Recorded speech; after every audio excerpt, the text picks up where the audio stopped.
Hey guys, and welcome to another episode of the Kashif Booth podcast. If you're new here, each week I sit down with a guest and we discuss their career so far, the highs, the lows, and what's next for them. Today's guest is Nifty Noel. Welcome to the show. Thank you. Thanks for having me. First podcast and everything, so I will definitely commemorate this. Good to know, and it will be the first of many. Amen. I was thinking on the way here that we've actually known each other for quite a while. Yeah, I think 4 years. Yeah, because I remember we connected online. Yeah, Twitter, yeah. It was like, okay, yeah. And I remember I DM'd you about working together. Yeah. Yeah, and we just ended up staying in touch. And also, you're a screenwriter from London. So, how did you get started? Boy, I think I'll talk about where the interest, when it first came. So I only remember this today. So like 20 years ago, I used to be like a big fan of like the Sam Raimi Spider-Man films. Like a proper geek that I am. And I used to watch like the behind the scenes features in the DVDs and stuff and see all the stuff like production designer, this and that. And then the one that stood out to me was screenwriting. I was like, oh, that's interesting. Like, what's his screenplay and all of that. And then I think the first thing I wrote was, it was like, because there were 3 films. And before the third one came out, I attempted to write Spider-Man 3 before it actually came out. I was like 15, 16. And then that was an interest. And then during my school years, I was always interested in creative writing. But I would say when I first was like, nah, this is actually something I want to do for a living, was years later when I was 26. So around like late 2016, that's when I first decided to be serious about it. And I wrote my first screenplay on Microsoft Word, so I didn't even have the proper formatting or anything like that. But it was fun. It was like this screenplay about these 2 girls. I was approached by an actress, and she had this like idea for a short film, and I developed it. And it was like these 2 girls who are friends, and then one of them, it's like kind of wild, whatever. The other one, she's kind of like more like traditional, whatever. And then she's encouraged by a friend to like explore online dating, and she meets this guy who she likes, and they're talking. And then it's like the build up to their first date. But then her friend sees the guy out with another girl. And then her friend's like, oh, I saw him with another girl. So then they plan to like set him up and embarrass him. But then in the end, it turns out, no, that was his twin. Yeah, so it was a little funny idea. And then it was supposed to get made. But then I remember me and the actress fell out because she tried to like shortchange me, whatever. And then I dibbled and dabbled a bit, attempted writing a feature. And then I was like, let me go back to shorts and master that before I do a feature. And then around like late 2017, early 2018, I came up with this idea about university students called Age Mates. And then that was the one which really set me off for my screenwriting path. Yeah. I was going to ask you about Age Mates because I remember you sent me the pilot script for that, and I remember giving you feedback on it because it reminded me a lot of US high school sitcoms, but also very Black British. And I remember you actually shot the pilot too. Yeah. So we had it made. I didn't direct it. It was directed by this incredible director from Scotland named Caitlin Black. Shout out to Caitlin. But yeah, I wrote it, and it came about. It's really funny how it came about. I used to work at the O2 Arena. And then me and my friend, who's an actor, Malik, we were both covering a lunch break, and we were talking. And then he was just like, oh, bro, I don't know what I want to do with my life. My girlfriend's going to break up with me if I don't figure myself out. And then I don't know what it was, but I just looked at him, and then I was like, bro, like, I think you should be like an actor. And then he's like, what? Why? And I was like, I don't know. I just see something. So he was like, oh, how do I become an actor? And I was like, well, my sister... she went to Identity, and he's like, what's that? I'm like, oh, it's this school, like a lot of big Black British actors, Damson Idris, Letitia Wright, John Boyega, they went there. So he was like, cool. And then he applied that week and he got in. Wow. And then we came up with this idea, which he would star in and I'd write. And that was basically Age Mates. And what Age Mates is, basically, it's a comedy about these 2 friends, Tendai and Kwesi, and they attend the fictional University of South London, USL. I've trademarked that, by the way, anyone. So legit, I've trademarked it. You'll find out there, so don't try to do anything with it. And we wanted to shoot like a proof of concept episode before we pitched it around, because we didn't want to just go to producers with a script. So yeah, we just assembled a production team. We had no idea what we were doing. We put our own money into it and everything. And there were so many setbacks. Like I remember like 6 days before we were scheduled to shoot, we didn't even have a location confirmed or one of our lead actors confirmed. And then over the next couple of days, it all came together. And then, so we shot that, and then we got it edited and everything. And then, from there, I just went around pitching to producers and whatnot. And then that's when I really first started meeting people who were in the industry. Like, I knew people, like fellow filmmakers like yourself and stuff, those of us who are on our independent hustle. But in terms of people that were actually like on the inside where we're trying to get to, that's when I first started meeting people, and that just like 2019. And then I met this guy called Daniel Taylor. He's an actor and writer, and he's best known for writing the show called Time Wasters on ITV. And we met each other, and then I sent him my work, and then he really liked it, and then he was like, cool, man, I'll like teach you the game and stuff like that, introduce you to people. And then through him I met this agent at CAA named KTG. I say G because I always mispronounce her last name, so I'm gonna say KTG. But so I met her, and then she introduced me to like contacts, and then among those contacts is a guy called John Petrie, who's one of my mentors to this day. I have a few mentors, but he's among one of them. And so he's a really well-known producer in the UK industry. He best known for producing People Just Do Nothing on BBC. And so he took me under his wing and everything, and he liked my writing. And at the time, he was a commissioner at Channel 4, but in terms of their remit at Channel 4, what I was writing wasn't for their remit, but he liked it anyways. And he was like, listen, you're a good writer, you're smart, I'll try to help you get an agent.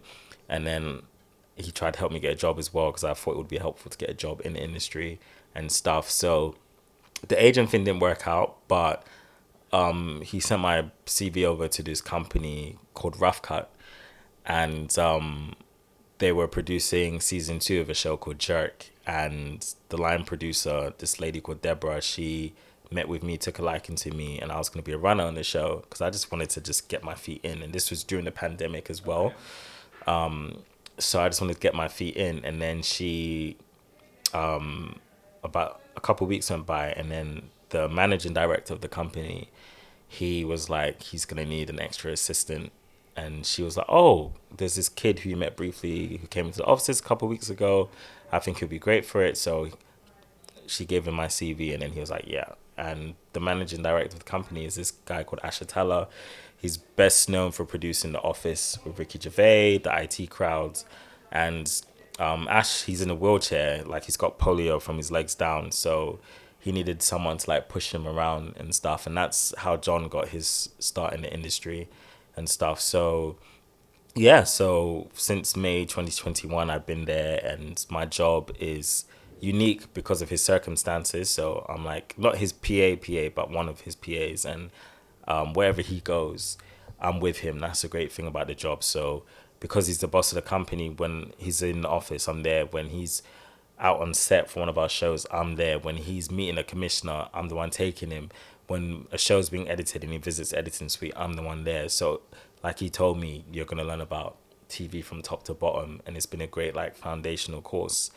And then along with that, I assist with the development. And since I've been there, I've been making it my job to really bring in as much new Black British talent and put them on their radar and stuff. Because when I started working there were so many people who were popping who they weren't aware of. And I was thinking, how do you not know of these people? So I was like, cool, and let me take it upon myself to do that. And I've been there for a year now, and it's been great. And I've met so many contacts and whatnot.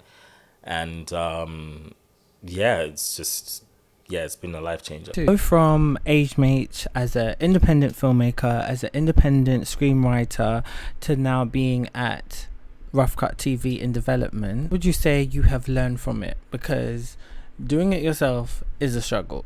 And when you started, you had done it as an independent filmmaker, not knowing the ins and out of the industry. It was your first project and you were just trying to get it made. What is the most important thing you've learned from your experience up until now? Yeah, I'd say there's probably been quite a few. I'd say among them really is, I'd say in terms of writing, like when I'd write before, like people could see I had a voice, but I think one of the things that would stop me from reaching that next level that I wanted to, because even though I work in development, writing, that's still my passion and that's what I'm going to be. So one of the things I really learned through working at Rough Cut, because development, for anyone who's not familiar, it's the process in a film or TV where you take the seed of an idea and you develop it. Literally, it's in the name, develop it into an actual script to sell to commissioners, who are the people like the broadcasters, like a Netflix or Channel 4, and then they buy the idea and then it goes into production, actually gets made. So the development process is the side from the piece from early and stuff, and it requires a lot of reading. When you're an assistant, it requires a lot of reading of scripts, and a lot of them are horrible. If I'm honest, like a lot of stuff we get sent in, and it's not even just people on the outside. I mean, people with agents, and I'm like, I don't know how you got your agent. Like, there's a lot of rubbish. Yeah, oh yeah, we know why. Yeah, some of them we definitely know why. So one thing I really learned through reading a lot of scripts is that the thematic component of your script, the theme, it really needs to be highlighted in everything. So in this setting, you really like it's cool to have an idea, like an interesting plot, but without a theme, it's not really saying anything. And I think that was something that my earlier works, even though you could see, okay, this guy's got a voice, it's a fun plot.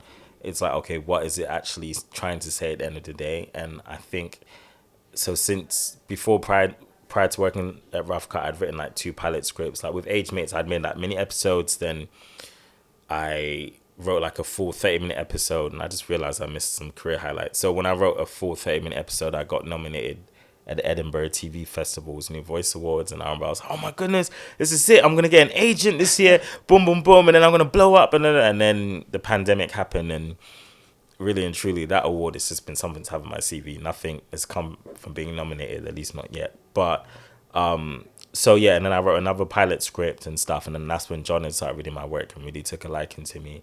And then I took a break because I was like, life got in the way, the pandemic and everything. And then when I started working at Rough Cut, I was like, cool, I'm here to learn, but at the same time, I don't want to lose sight of what the main goal is. So I was thinking, okay, what am I going to write about? And then eventually this idea came to me, which is a short film which I've written, and it's, without saying too much, it's about the Jack the Ripper murders, but told through the perspective of a black woman. Oh wow! And yeah, so I came up with the idea like late last year, and then since February I've been writing it, and I've now written it, and this will be the first thing I'm gonna direct and everything. And the difference between that script and the scripts I've written before, like there was really a clear theme in it, so it really just took my writing to a new level, to the point where my producer is an industry professional. She works at Rough Cut. She works in the drama department, and for someone who's in the industry, doesn't need to help new talent they don't want, doesn't gain anything immediately from it. For someone like that, because it's not like there's any, like we're getting funding, but it's not like I'm paying her to do it or anything. And she was like, she read the script and she was like, yeah, I'm going to produce this. It was really a testament to the difference in my writing before working at Rough Cut and after working at Rough Cut. And that really just came through the education that I was getting there. And then another thing that I've learned is that, especially for us black creators, we're always talking about how hard the battle is, but the battle is even harder when you're on the inside, because you really become privy to the politics, and there's just really so much that goes into making TV. Like there's so many voices in the kitchen and everything, and it's really, even when you get an agent, it's like, no, that's not where the battle starts. There's so much more to go through and stuff, and there are a lot of times where you'd think someone who has the key to what you're looking for, they have their hands tied and everything. So it really is a huge battle and stuff. But I think overall, yeah, just learning about how a TV production company works from top to bottom has really been helpful. So like if I were to leave and find a job at a newer company, I'd know, not saying I know everything, but I'll know, boom, okay, this is the direction we should go in. This is what we should do. This is who we should pitch to. This is the relationships we start building.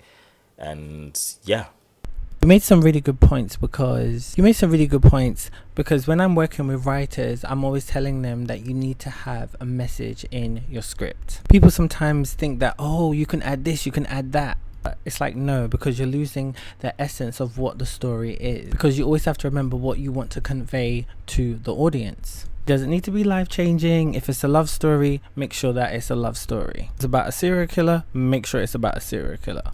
That's what people don't understand. They just try to throw in all different themes and the story gets overwhelmed, like, what does this mean? Good to hear your growth in that. That's the thing. Once you start working in the industry, you actually understand and grow within that. You understand the politics, like you were saying. And it also helps you improve as a filmmaker and as a writer and stuff like that. It's good to see your growth from age mates to where you are now. And so you said that you want to direct. So what made you want to do that? Because that's a whole different ball game.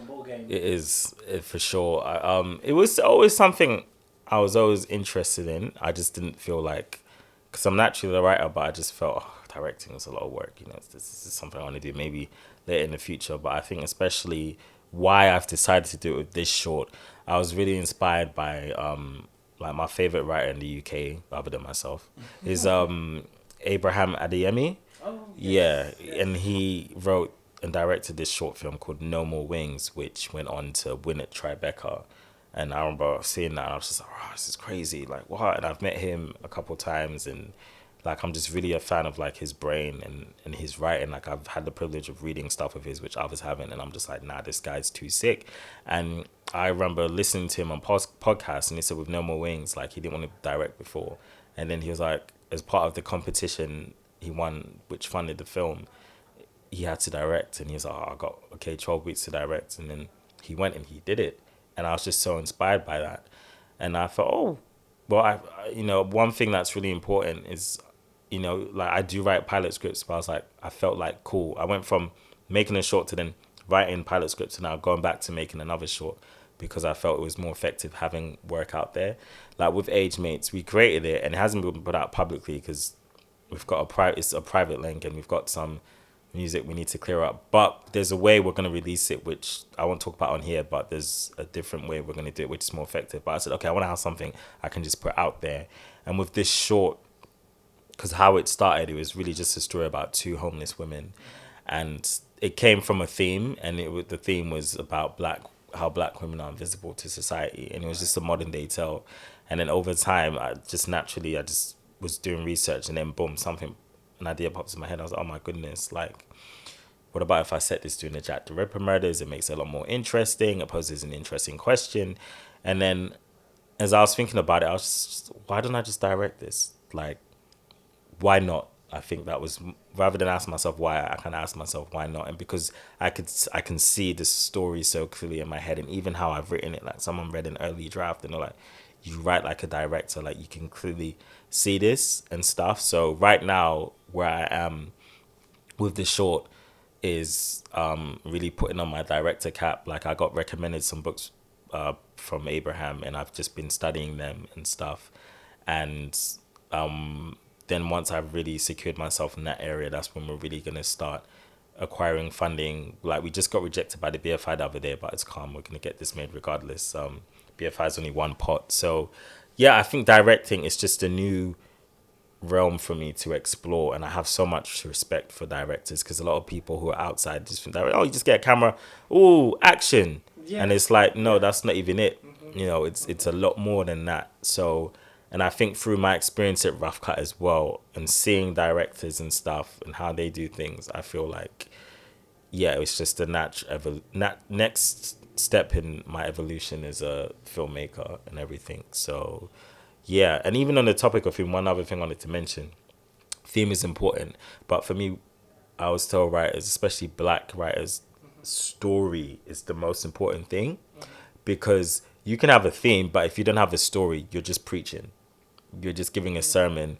And I feel like one thing I've noticed with a lot of black shows, like the ones which kind of missed the mark for me, is that they tend to focus on the theme before the story. And it's like, dude, if we want to hear a sermon, we'll go to church or we'll watch the news or we'll just go on Twitter and we'll see people, write think pieces. Like, you need a story. And in that story, like wrap the theme around a story, and then you've got something great. Whereas if you just have theme, it's not going to work. Because at the end of the day, people are here to be entertained.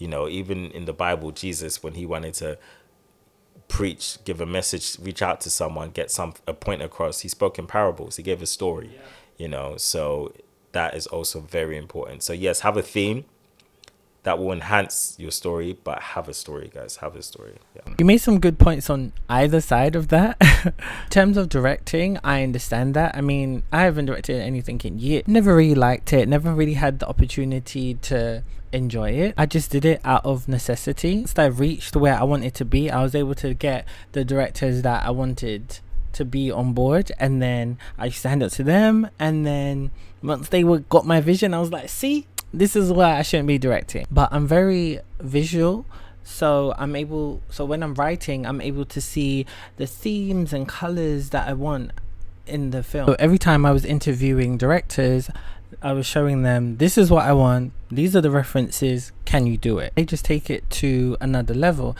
So I'm thinking about directing my final short film next year. I don't want to shoot anything this year. I burned myself out last year. So I'm thinking that I want to get back into it as well. You made such a good point about theme and story. I think that's true, because when I'm pitched so many ideas, there's so many themes all over the place, and the story is lacking. How are you going to piece this together, and where are you going to take the character from and to? Because sometimes writers don't understand that the character has to go on a journey. You know, beginning, middle, some sort of resolution at the end. Sometimes people are trying to be different and quirky within their writing, and they don't want to do the typical ABC script format, and they think they can get away with it, and I'm trying to tell them what you're writing doesn't make any sense. I remember working a few years ago with a budding writer actress, and I gave her feedback on her script.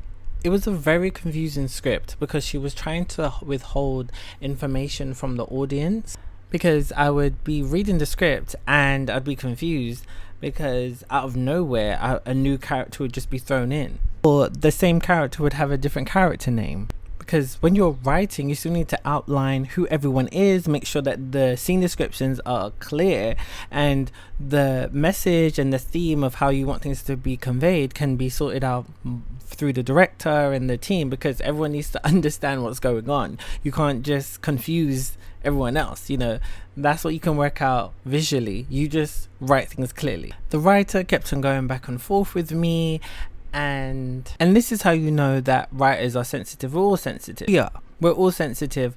And you know, I didn't say it in a rude way, but then I got blocked, and then that's when I decided to start charging people. So a few weeks ago, you know Anthony Caballero, he works also in development as a feature film development assistant, and I asked him, you know, why is it that when it comes to black shows or shows about people of color that they have to be so amazing? And he said it has to be, unfortunately. So you working in development, would you agree? And 100%, like I said, you know, being in development, you get so many ideas, and in order for an idea to really stand out, I mean, it's a weird one because we work in an industry that's based on taste. So I might have a popping idea. You might think it's great. You know, somebody else might think it's horrible. You know, but you really do need to write with intention and really have something to say.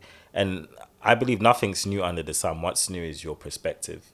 You know, because my perspective on something is not going to be the same as yours. Like, we're looking at drawers over there, but you could see them differently than I could. Yeah, exactly. So I think what's really important is really leaning on what you have to say about something and stuff. And I think that's what will really help you stand out. And then also, it's annoying because, you know, with black people, race always gets thrown into it, you know, whether we like it or not. And like, one thing I always find ironic is when white people are, oh, why are you guys going to make things about race? I'm like, well, no, you guys are the ones that made it about race when you went around colonizing people just because they look different from you. But with us, I think it's really important to, like I said, really focus. What is the story, you know? So, for example, with my short film, the theme is about how black women are disregarded and invisible in society. But it's really a story about two homeless women, destitute women, who are just looking for a place to rest. You know, that's the story. And then at the end of the story, no spoilers, they do find rest, but not in the way that you expect. So write with intention, know what you have to say about something. And it could be the most simple idea. It could be a story about a mom, and it could just be a story about a single mom and her teenage daughter who is in a rebellious phase. And you could be like, oh, I've seen that before, but it's your perspective, your truth that will make it stand out.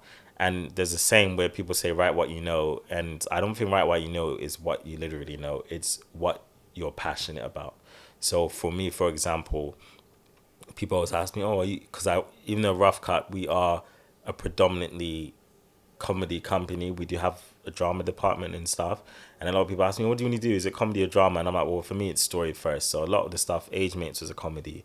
I then wrote a script about a preacher's daughter who teams up with a 16-year-old hacker to sell drugs via the dark web in order to bail money to get her mum out of immigration, called False Prophets. And that's a comedy thriller. But in this short film, it's like a horror thriller. And for me, it's the story first. So for me, it was the intention. Know the intention. Write what you're passionate about. I was a big history geek in school. I liked history, so this is an alternative take on history. I especially love things which look at well-known moments in history, but from an alternative lens. Even though I didn't live in Victorian times, no, but I did my research. I was passionate about it.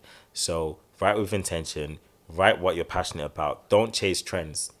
Don't think, oh, I love Get Out, so I'm gonna write the next Get Out. You're not gonna make the next Get Out, because that may be hot right now, but 5 years from now, the paradigm's going to shift. It's always constantly shifting. So write what you're passionate about. Don't chase trends, and then eventually you'll hit the right idea. And also, it's important. Know that not everyone's going to support you. Not everyone's going to believe in you, but those who are meant to will. Like I was rejected. So, I mean, even to this day, I still don't have an agent yet. But I know I'm going to get one. And the person who's going to be my agent, that's someone that believes in me, and I've had people who've rejected me, not even just in an agent sense, but just people who, oh, I don't get your script. Oh, I don't like your writing, boom, boom, boom. But then there's people who supported me, like John Petrie, for example, who's now the head of comedy at BBC. Like, I've got him in my corner. I've got others in my corner, and he supports me. But he's only one person. And there are other people who might have approached him with the ideas, and he's like, that's not it. So it's like, don't take offense to that. Know that those who are meant to support you will support you. And also, most importantly, use the resources around you. That's my number one rule. When I made Age Mates, I used the resources around me. Me and my friend Malik, we got our friends who were passionate about film and TV. Boom, approached them, got that done. How I Met Caitlin, the director. I was doing security one day on the set of, not even the set, it was for a Corona billboard campaign that was being set up. And then she was filming like behind the scenes, and then we just started talking. She's like, I'm actually into narrative. And then I showed her Age Mates that day. Then the next day she came back to me. She's like, yeah, I want to make it. Boom, resources. How we got our location. One of the producers, she went to London School of Economics, and she asked to use one of their residence halls. Boom, got that done. How we got our editor. We didn't have an editor after we were done shooting. Caitlin, she was working at an advertising company. Her boss said, oh, what have you been up to? She said, oh, I shot this thing over the weekend. We're looking for an editor. He's like, no problem. He was well connected. Boom. You know what I mean? Even at Rough Cut, I need a producer. Boom. I was just showing my colleague, Sophia, who's my producer, my script for feedback. She was like, I want to produce it. Use the resources around you. That's how you're going to get somewhere. And when people see that you're helping yourself, they're going to want to help you. Because even with Daniel Taylor, how I met him is interesting. I was working at the O2 Arena, and we have this thing called Dinner in the Sky. If you go to the O2 now, you'll see it there. Yeah. And I was doing security for that. And then he came by, and I recognized him. And a couple weeks, like a month prior, Caitlin had gone to some film festival thing, and he was there. And he met her, and he gave her advice on how to go about pitching Age Mates. So then I was like, oh, you met my director, Caitlin, boom, boom, boom. He's like, oh, yeah. He's like, yeah, she was cool. And then he must have gone in, and then I was too shy to ask for like his email. And I was like, you know what, when he comes out, I'm going to ask him. So I remember I was waiting for hours, and I went to the toilet, and I came out, and then he had already left. And I was like, damn it. Then the very next day, I went to BAFTA for a screening, because BAFTA, a lot of people don't know this, and this is another point I'll get to, but yeah, they do public screenings, like £5 tickets. They're accessible. You should go. If you want to get in the industry, go to BAFTA. You'll meet people in the industry there. So I went for a screening, and for a show that Samson KO did called Slice. Daniel and him are friends. Samson was in Time Wasters. Daniel was there. I approached him because we just met the day before. And then he was like, oh yeah, man, I remember you from yesterday. And then he was like, before I can even say anything, he's like, we should meet up for a coffee. Here's my email. And then I sent him Age Mates, and he liked it. But if I didn't have anything to show him, you'd be like, well, how can I help you? you know. So use the resources around you, put yourself in a position where people see you're doing things for yourself, and then the right people want to help you. Yeah. Yeah, that's good to hear. I mean, unfortunately, yes, as black people, we have to make sure that our stuff is just so amazing. You know, it is unfair, but, you know, in comparison to some of the stuff which is on the UK, you know, there is some mediocre shit out there. However, you did make some really good points, because we don't want to keep doing the same, you know, race baiting stuff. You know, we're tired of doing that. We're tired of the trauma. When it comes to outside of the UK broadcasting, you know, with streaming and Ratman's new show on Netflix, you know, like you said, he came with an idea which is outside the box. You know, he did what he had to do with Blue Story. You know, you've got to think outside of the box. Don't get me wrong, I love Top Boy, I love Blue Story, but you need to come up with new ideas. And now we've got a black British superhero story which is coming soon. You know, we've told the Top Boy Blue Story stories so many times. Like, now it's time to do something different. Now, don't get me wrong, those stories need to be told, but we need to have just more variety. You know, there's so much more to black people, black men, black women. And I like what you were saying about networking across. It's very, very important, and you have to do that. People sometimes get scared of networking because they didn't speak to so and so. Sometimes it's not about getting to that top person. If you network across, that's how you build a team, and you just networking across, you listed of how that benefited you, and me doing the same benefited me in so many ways. And that's how I was able to build my team and grow as a filmmaker. And then, you know, other people become fans of your work, and then that just helps you just build the peers and allyship that you want in this industry. But then sometimes when I look at some filmmakers who are just churning out content, you know, and it's more so quantity over quality, and the work's not going anywhere. You have to actually reach an end goal. You know, I see the drive, but you actually need to strategize and understand where you actually want to go with your career. You know, some people look at me and they'll say, oh, you know, you're doing so much, you've got so much projects. Yes, that's true, but the thing is, I'm not churning out content every week. You know, it's more so about I'm either attached to a project because I'm the producer, or I've created it. And with those filmmakers, where's it putting you? Is it putting you in the right rooms? I mean, the projects I've done within the last year, we're in the rooms. We're now developing the projects on a different level. So that's the end goal. You've got to re-strategize and have an understanding of the industry to figure out, with all the work that you're putting in, making sure that it's worthwhile. And that's what you did with AgeMate. You have a body of work, and people were able to see it. The right people were able to see it. And I think because you had the script that was stronger than the final body of work, and that's what people need to understand, is that when you've got loads of body of work and it's the scripts are ready to go, that's what's great, you know, because people see the potential. If it's not good, then I don't know what you're gonna do. Yeah, no, you made some interesting points. Like the first point you made, like when you were talking about Ratman. One thing that's interesting about Ratman, because I remember, like, I liked Shira's story. I thought it was entertaining. Blue Story was cool, mainly because I could relate to it. I'm not about that life, but I grew up during that time. He was talking about like the beef between Peckham and Ghetto and everything. So I was like, oh nah, this is like school days and whatever. And then with this superhero thing, but he got a lot of flack. I remember he did Shira's story, then a lot of people were like, oh, he's doing Blue Story. What? We've seen Top Boy, we've seen this, da da da da da da. But another point I'm gonna make, you have to play the game to beat the game. Yeah. He knew, yeah, I did Shira's story, but that was a YouTube thing. I now need to prove to these people I can do this on a mainstream level and stuff before I can go with the ideas that I really want to go for and whatnot. And because he wrote Supercell, which is coming out, I read the other day that he wrote that before, or that had the idea or whatever before Blue Story even came out. So he did Blue Story, it became a success, and now he's in a position he can make what the hell he wants. Exactly. You know, I mean, even Jordan Peele, you know, Get Out, as subversive as it was still a film about race, which the industry expects with when it comes to black content creators. Get Out, phenomenal, did what it did. Then he made Us, which wasn't about race. It was a dark-skinned black family, a horror, starring a dark-skinned black family. Their race, it could have been white people, those characters, because what the story was about. But he's even made that point. He's like, no, I wanted to just make a film with black people in a horror, but not about race. But he had to go and he had to put out Get Out first before he could do that. So I think play the game to beat the game. That doesn't mean compromise yourself, because Blue's story, Rap Man, that was his life. Shara's story, that was a story. He said it was about guys in his ends that he knew about, two friends, whatever, and that was the world that he knew, and that's why he was able to do it as well as he did. And now with Supercell, it's like, okay, I want to go and do this and whatever. So play the game to beat the game. Don't compromise yourself, but understand there's a game that needs to be played, because it is a business and people need to make money.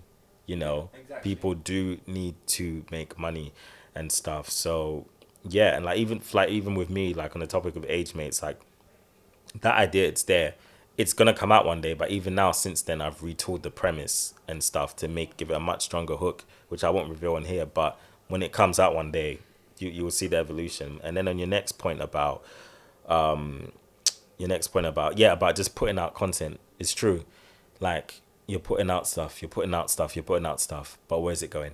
Exactly. You've put it out there. That's great. It's not easy to do, but what's your next step? Like even with this short film, I've told my producer, I told her from way back, I said, I want to win an Oscar with this. I want to win an Emmy with this. Not Emmy, sorry, a BAFTA with this. I know that's going to require going into BAFTA and Oscar qualifying film festivals. I know that's going to require having a great story, having a great short film made. This is what we're doing. There's intention behind that. You know what I mean? So yeah, don't just put out stuff for the sake of it, or just be like, oh, I'm putting out lots of work, because it's like, yeah, you can be grinding, but it's not doing anything. Even if you look at music, Kendrick Lamar puts out an album, every 5 years, and each time he does it, it makes noise, and it takes him a step further. You know what I mean? There's some artists which they put out stuff every single year, and it's like, okay, you're putting out music every year, but it's not improving in quality. It's not really doing it, and it's forgotten about in like 2 months. It drops, especially these days where things drop every day. Boom. Networking across, 100%. Like even so me and you are both a part of the Cusp. For people who don't know, the Cusp is a creative network for people breaking into film, TV, and fashion. So any of you guys who are interested, go ahead and do that. It's run by this great guy called Amos, Hotai Amos. But yeah, how I found out about that was I was looking for producers to pitch age mates to, and I'm not really someone that follows the whole gatekeeper process. I'm like, listen, I'll get to who I want to get to somehow, some way. And I was looking at 11 Film, who produced Sex Education. And I thought, okay, I've written an education thing, maybe they'll be interested. And I went on their website, and instead of looking to find out who the people at the top of the company, I looked and I saw that the office runner at that time was a black girl called Jessica. And I then stalked her on Twitter, found her Twitter, DM'd her, and I said, hey, I don't have an agent, but is it worth just sending anyways to get it in front of people? And she said they don't take stuff from agents as they do, from people without agents as they do, but there's this creative network called The Cusp, which actually does a networking session with the guys who run 11 every September. That's the way to get your script in front. I was like, oh, thank you. Boom. Did that, got my script in front of them. It didn't lead to age mates getting picked up in the end, but that relationship is there. And that was even before I worked in the industry, before I mean everyone. But I wouldn't have done that if I didn't reach out to the girl who was at the quote unquote bottom of the company at the time. And Jessica, she's doing great. She directed, did you see those Sky shorts that came out that Kobe Adon produced? So she's the one who directed Daddy's Girl. And I just saw today, Rap Man, as part of his show, he's doing this scheme called the Supercell 6, where he takes on directors and stuff, and kind of similar to what Top Boy did with the Shadowing director scheme. And she's one of the people on that. Oh, that's sick. My friend Serafina Mattis, who wrote Talia Versus, she's on it too. Oh, is she? Sick. Yeah. And with The Cusp, I've been with that platform for 3 years. I've known Amos for years, and I'm the exec producer of Talia Versus. I got it to be screened at one of their events, and the writer was able to meet them at 11 as well, and now we've got that connection there too. This is what it is when you're putting out content. Like we were saying before, it's about being intentional with what you're putting out there, and that did wonders for Serafina, and now she's on that same scheme as well. So sick to hear that. That makes me happy to hear that. So yeah, it's just networking across. Don't look at people and think, oh, you're nobody, or who are you, be number one, be a nice person. You know what I mean? It's not everyone you can get along with, but just be a decent human being. and it's not even like to use people, but you really just don't know the person you're speaking to. Me and you were talking to each other now. We've known each other for 4 years. In that time, we've both made progress. You produce more content. You know what I mean? I'm working in the industry now. 10 years from now, we're both going to be up there. You know what I mean? Exactly. So you just don't know. Yeah, exactly. People don't understand that you need allies within this industry. Like you said, Jessica was an office runner, and look at where she is. Everyone's going to move up within the industry. That person, you shitted on 5 years ago, you're still where you are, and look where they are now, because you're probably going to have to ask them for a job. And then that person can be, 5 years ago, you were moving mad. So that's why it's about making allyship, and being able to hook up that person and give this person opportunity. Because at the end of the day, we all win. Yeah, it's not everyone that's going to turn the other cheek. I forgive you. Some people are petty. They'll hold a grudge and be like, nah, F you. So where can people find you and your previous work? Yeah, so people can find me. I'm on Twitter. I'll say the best place to reach me is Instagram. I'm most active in there. So Instagram, Nifty Noel and stuff. In terms of my work that I've made, like I said, Age Mates isn't out publicly yet, but I am releasing it as a companion piece as part of a wider brand that I'm building that will come out in the future. So just follow me on socials to keep an eye on that. My short film, we're looking to direct that. No, I will direct that early next year.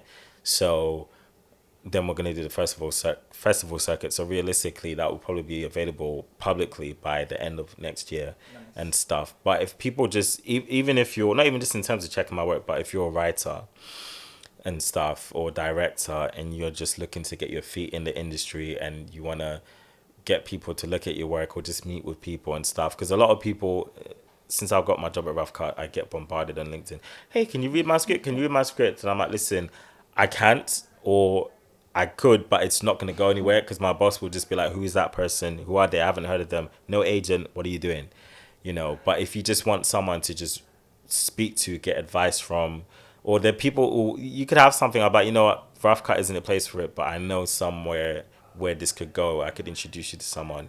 Then yeah, just hit me up on Instagram or Twitter, even Snapchat, Nifty Noel, and yeah. Lastly, before we go, if you were given £1 million, what would you make? In terms of like creative stuff, yeah, I would probably, what I'll do? I wouldn't even make something in terms of film, I would make, so I'm building a fashion brand around Age Mates, so I'd go and fund that.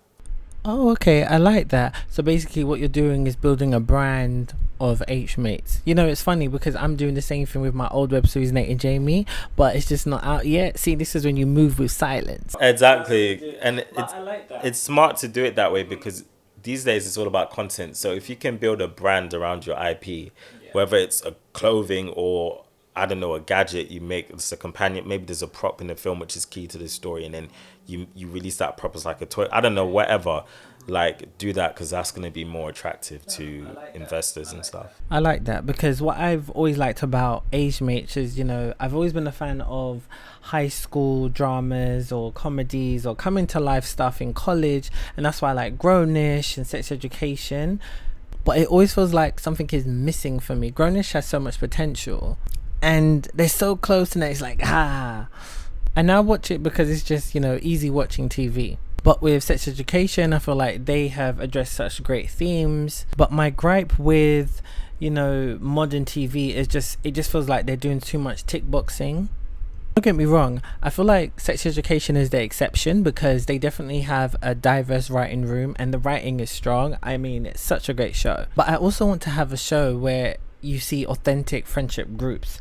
It just feels like these executives want all of this diversity because they know that's what they're supposed to do, but it needs to be authentic. We need to see that if you are going to have different mixtures of cultures, gender, sexuality within a friendship group, make sure that it's just done authentically, because London is diverse like that, but it just needs to be done in a way which is realistic. And that's why I'm looking forward to Age Mates coming out. So, can't wait for that to just come through. So thanks again for coming on the show. It was really great having you. As usual, guys, you can follow me all of my usual socials, Kashif Booth, the Kashif Booth podcast, and Kashif Booth Entertainment. Stay tuned for new episodes coming soon.